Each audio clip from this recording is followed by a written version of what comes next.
गामि गामि आफाद दानाय बा बेखौ आङो आंनि व्यक्तिफालनिफ्राय आं मोजां नुहुरा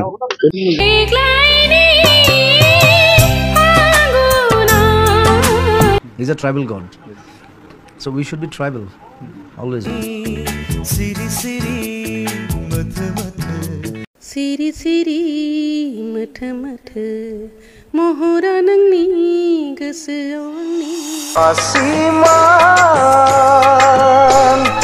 kumbilini Tamulpurot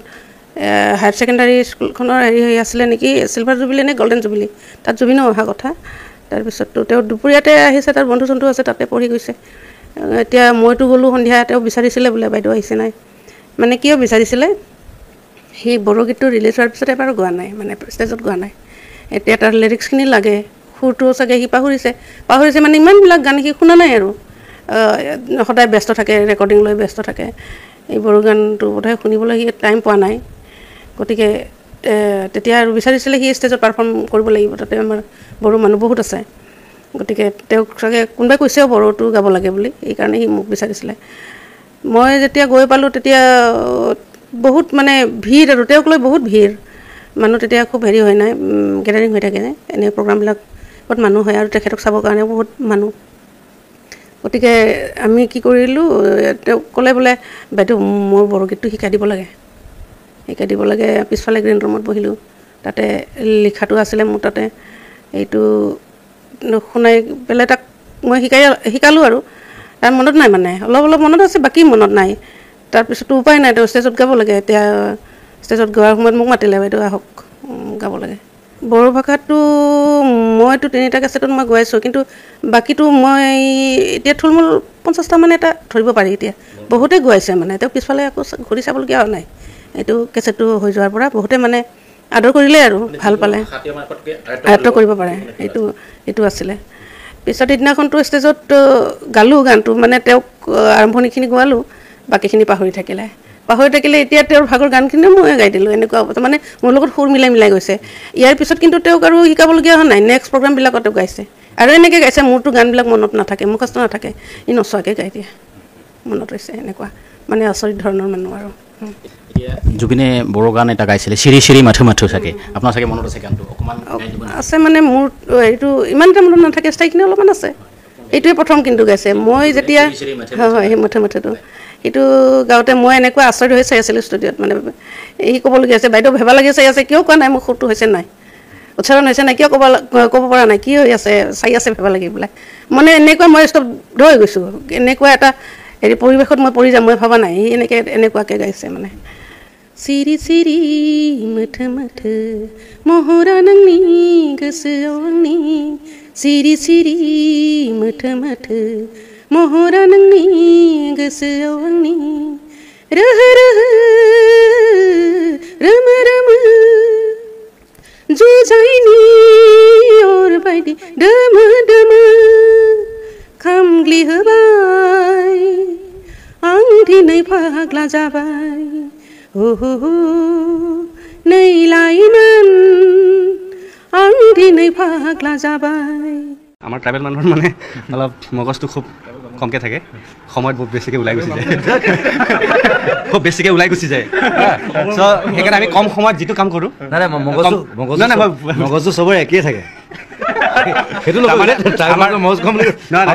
আমাৰ ট্ৰাইবেলৰ মগজটো মানে কয় আমাৰ এখন চামনি থাকে মানে আমাৰ ডাইৰেক্ট নাপায় এইটো ফিল্টাৰ হৈ সোমায় সেইকাৰণে এটা ধেমালি দেই এনে ধেমালি কৰিছোঁ এইটো আচলতে পাৰ্ট অফ জ'ক আচলতে এনে কয় যে এই বেলটো আহিলে বুলি কয়তো আচলতে এই বেলবিলাকে বহুত ধৰণৰ কাম কৰি আছে তিনিটা বেল লগ হ'লে এটা ট্ৰাইবেল হয়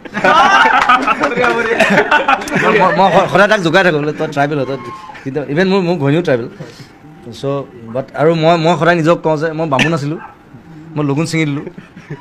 মই এতিয়া ট্ৰাইবেল হৈ গ'লোঁ জুবিন দাই বামুণ ট্ৰাইবেল আৰু মই হৈছোঁ ট্ৰাইবেল বামুণ এইটো নতুন এটা ফৰ্ম ন মোৰ যিটো টাইটেল ইংটি আমাৰ যিবিলাক পূজা পাতল থাকে এই ইংটি হেৰিটোৱে তেনেকুৱা আমাৰ বামুণটো সেই ইংটি মানুহৰ ট্ৰাইবেলৰ বামুণ মই ট্ৰাইবেলৰ বামুণ এইফালে বামুণ ট্ৰাইবেল আজি কেইবাটাও কথা গম পাইছে অসমৰ দৰ্শকে আছাম টক্সৰ দৰ্শকে ট্ৰাইবেল বামুণ আৰু বামুণ ট্ৰাইবেল বিতৰ্ক কিন্তু ইয়াত আমি বিচৰা নাই বিতৰ্ক কোনো নকৰিব সম্পূৰ্ণ হাঁহি ধেমালি এটা অনুষ্ঠান এতিয়া আমি বাহিৰলৈ যাম আৰু জুবিন দাৰ এই ঘৰ আমি চব একেই মানুহ চব আচলতে আমি ধেমালিতে মই সেইকাৰণে লগুণডাল ছিঙি দিলোঁ মই লগুণ ছিঙি পেলাই মই আঁঠুৱাত লগাই দিছিলোঁ মই কৈছোঁ মোক এডাল মোক নালাগে মোক এডাল কিয় লাগে মইতো বামুণ নহয় মই ছ'চিয়েলিষ্ট মানুহ মোক কিয় দৰকাৰ এডাল তাৰপিছত মই ইহঁতৰ লগত কাম কৰিলোঁ তাৰপিছত ফিল কৰিলোঁ আই এম এ ট্ৰাইবেল আৰু মই শিৱক ভাল পাওঁ ইজ এ ট্ৰাইবেল গড চ' we should be tribal always হয় এটা ডাঙৰ কিন্তু এই হাঁহি ধেমালিৰ মাজত এটা ডাঙৰ আজি বাৰ্তা ইয়াৰ পৰা গৈছে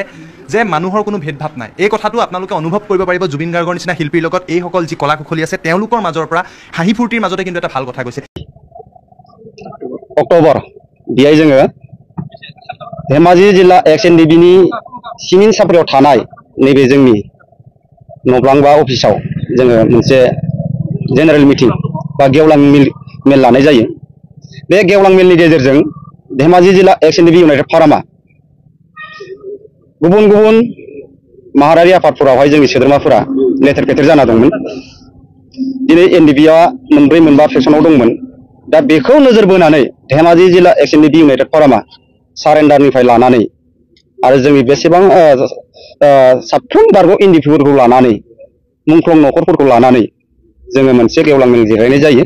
बे गेवलां मेलानो जाहैबाय जोंनि थाखाय बिराद गिदिर मोनसे जोंनि स्टेटमेन्ट मानोना दिनै जोङो खौसेथियाव फैनो हाबाय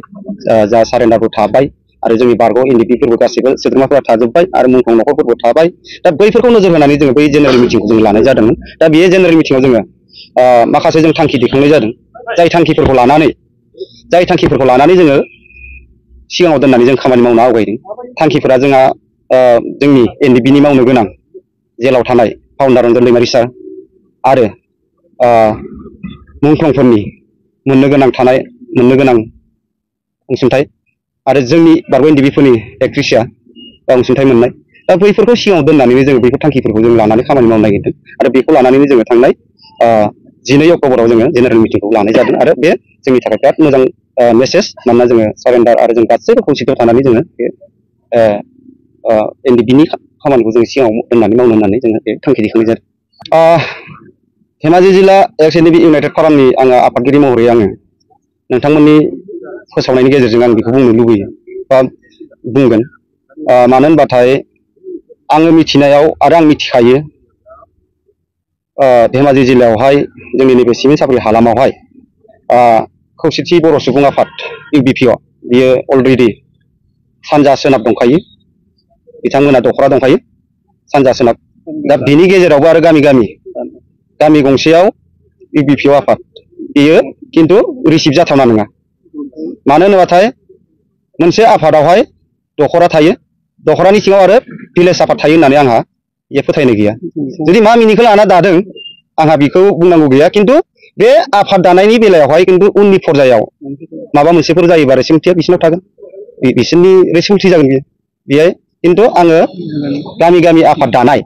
बा बेखौ आङो आंनि बेक्ति फालनिफ्राय आं मोजां नुहुरा बेखौ आं डाइरेक्ट बुंगोन मानोना दिनै जोङो दाख्लै जों 12 अक्ट'खालि जि जोङो थांखि आजावदों बे थांखियावनो जोङो दैखांखानाय दङ जोंनि मेम्बारफोराहाय जोंनि एक्टिभ मेम्बारानो जा बोसोनगिरिफोरानो जा माखासे आफादफोराव हाबसोमनानै दङ धेमाजि जिल्लानि जा बारग' NDP सोद्रोमाफोरा बिथांमोनखौ थाबैनो जोङो लाबोफिननायनि बेबस्था लागोन आरो ओंखारबोआबा बिथांमोनखौ लिंहरनानै जोङो बेक्ति हिसाबै जोङो सावरायनाय जागोन दा आउट अफ BTR-नि आङो बारग' NDP हिसाबै आं थोंजों बुंगोन मानोना बर'आ मोननै फांसनाव थाबाय सि सिडिउल आरो नन सि सिडिउल मानोना मोनसेया जाहैबाय BTR मोनसेया जाहैबाय BKWC दा जोङो नन सि सिडिउलनि जोङो BKWC-नि सोद्रोमा आं सासे बारग' NDP-बाबो खिन्थु बेयो जे जों सुक्तियाव जे जों दंफायोमोन NDP हिसाबै खिन्थु जों जे मान मर्यादा मोननांगौमोन खिन्थु दिनैसिमबो काउन्सिलनिफ्राय जोङो जेबो जोङो अनसुंथाइ मोननाय जायाखै आरो जोङो थांथ'यैबो जोङो मोननायबो जाबावाखै बे सिदा खोथा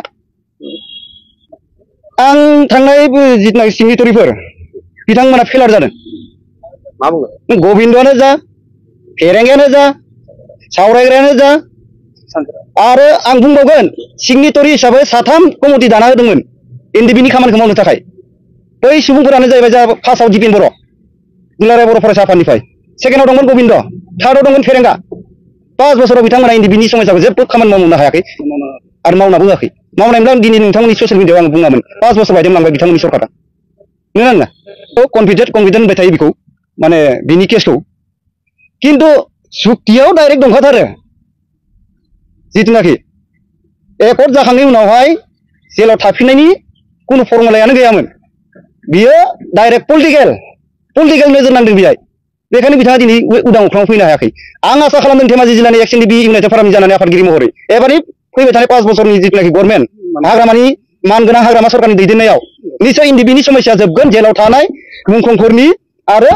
जोंनि एनडिपिनि सोद्रोमाफोरनि समस्या जोबगोन होननानै आंहा 100% फोथायनाय दङ दानि नैबे हाग्रामा महिलारि बिथांनि सरकाराव जों एक्स एनडिपि इउनाइटेड फाराम हिसाबै अल आसाम होख्रावफिनगोन जोङो आन्दलन खालामफिनगोन जोङो बायध'था हायो समाज थिनबा जों गाबोननो होख्रावफिननोबो हागौ बे अबस्थायाव लागै दङ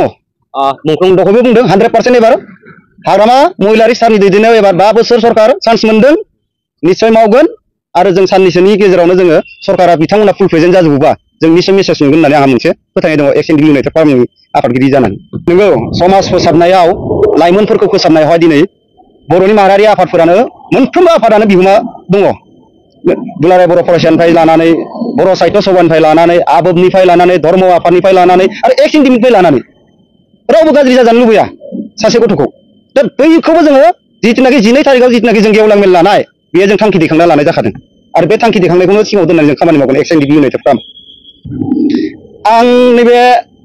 थांखि आरो नोजोरखौ आंनिफ्राय बा इउनाइटेड फारामनि जानानै आङो थांखि आरो बे आफाद दानायनि थांखि बा नोजोराव आं दहायबो बुंदों रोखा उननि माबा मोनसे जायोब्ला समाजाव गामि वेस्टआव गावजों गाव जुदि मोनसा मोनसि मोनलायनाय फैयोबा बेनि रेसपन्सिबिलिटिया बिसिनाव थाहैगोन होननानै आं दहायनो बुंदों आरो निश्चय बिथांमोना बेनि रेसपन्सिबिलिटिखौ लानांगोन